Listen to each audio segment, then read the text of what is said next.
Hello, everybody. I just want to thank everybody for coming today. This is an amazing turnout for the Clayton Neighborhood Block Party. Some of the things that the old timers that were here, they made some really good points about how Clayton was a very friendly neighborhood, and I still think that we have this friendliness in our neighborhood, as can be seen today, and a lot of people do know their neighbors. But the Facebook page has had its moments. Overall, it's been great, but it's had its moments where people start to rant and say things to each other that they might not say in person with each other, or that may not be appropriate for the Facebook page. Whittier page, I don't know, some of you may be aware of that, but Whittier has gotten some really ugly comments and some really ugly arguments amongst each other. So if Clayton could avoid that and stay away from that, it would be great. So we have 3 people here that are just going to discuss and share ideas about what they think Facebook should be for the Clayton neighborhood. So we have Tony Pickford, we have Kate Greeley, and Juan Pena. And so we're going to start off our first question, and this is open to anybody who wants to answer.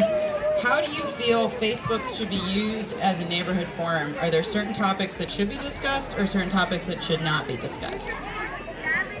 So I'm Kate Greeley, and I would like to start with that one because I was one of the originators of the Facebook page about 5 years ago.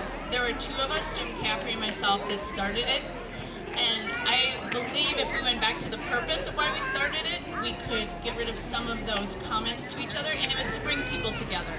It was not to segregate us, it was not to divide groups, nor was it divide neighbors or people that can sometimes happen. But the original purpose of the page was for us to communicate positive things in the neighborhood. And I would hope that it continues that way. That's not exactly addressing Kara's question of what belongs there and what doesn't, but I wanted to start with what we intended it for. Yeah, and I'll follow up with that. I actually started the Nextdoor page as well. I was the first Northeast Denver neighbor to start a page for Clayton. And I think right now, if you add up all the pages, all the people that are in the Nextdoor for Northeast Denver, it's over 3,000. So there's a great audience there. And I think the same idea for why we started the Facebook page is the same thing, just to connect neighbors, to get the word out when good things are happening in the neighborhood, like soccer, outreaches, or Easter egg hunts, or cookouts. It was just a simple way to get the word out to 3,000 people about stuff that's going to bring the neighborhood together.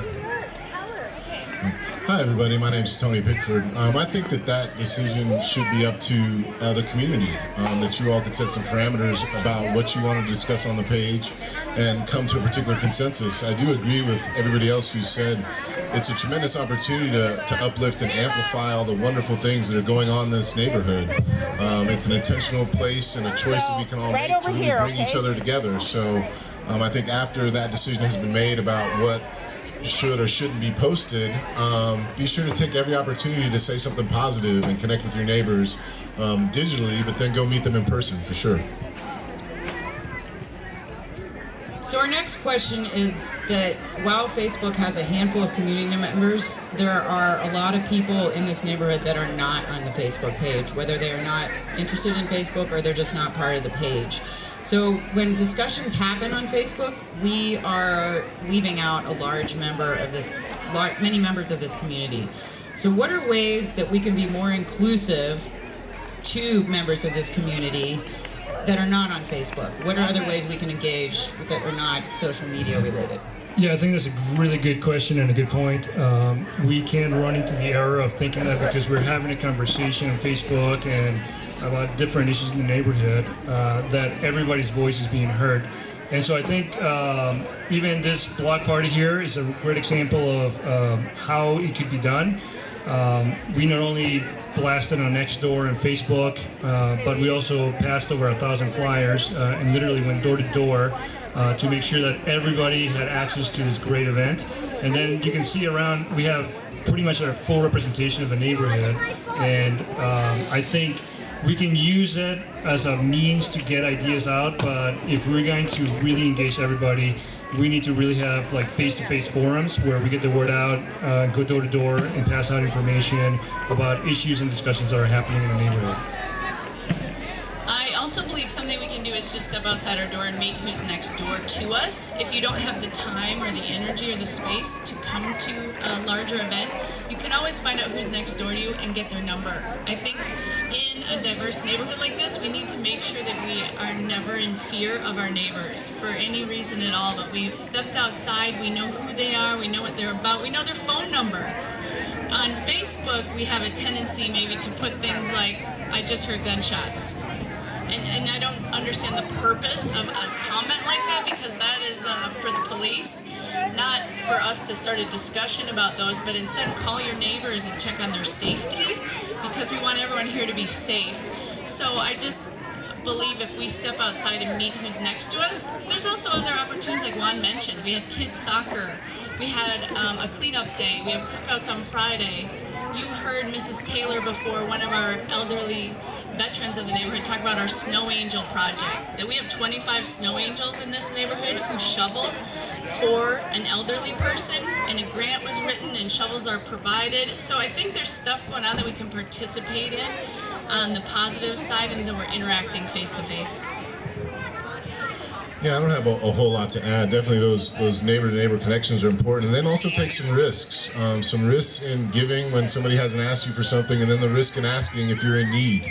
A lot of us, see that as a risk to approach people we don't know, or bring them cookies, or say, hey, my name's Tony, I live there, here's my number if you ever need anything. That's a risk. So step outside of your comfort zone if that is a risk for you. I know that's been difficult for me in some situations.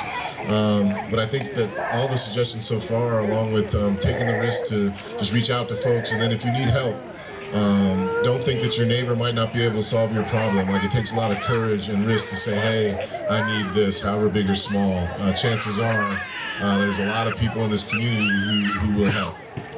Yeah, I actually wanted to share a personal story. About a few months ago, there was a discussion going on our Facebook page, and it got pretty heated, and there was clearly a divide of different ideas that were being bantered around on the Facebook thread. And I think I spent 2 hours battling with somebody about particular issues in the neighborhood.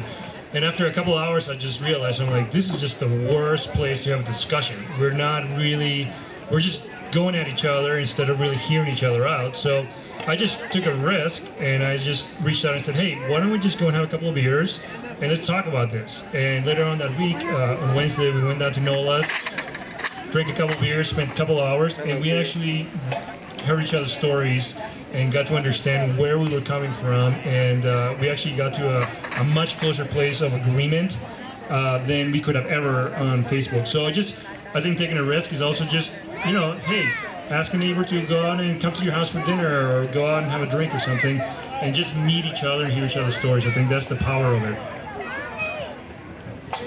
I would also hope that what we could do is respect each other's values and culture. Because I think if you're new to the neighborhood and you move in and you make assumptions about old neighbors, I think we're going down the wrong path. So I think we have to honor everyone's values here, everyone's culture here, and that means doing what Juan said and coming out of your shell and getting to know people's stories and not making assumptions. Well, I'm just going to add to Kate's point that make assumptions about old neighbors, but even if we've just been here a few years, we can also make assumptions about new neighbors that might not be correct. So hearing other people's story is the key point. We don't want to take up a lot of time on this, and we don't want to talk at you, so do you guys have anything else you'd like to add?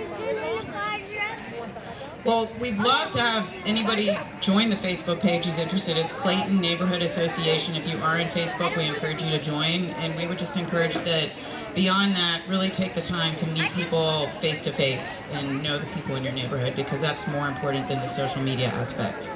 But thank you. All right, we are going to be having our last band coming up pretty soon, so stay put. We have plenty more for you to enjoy.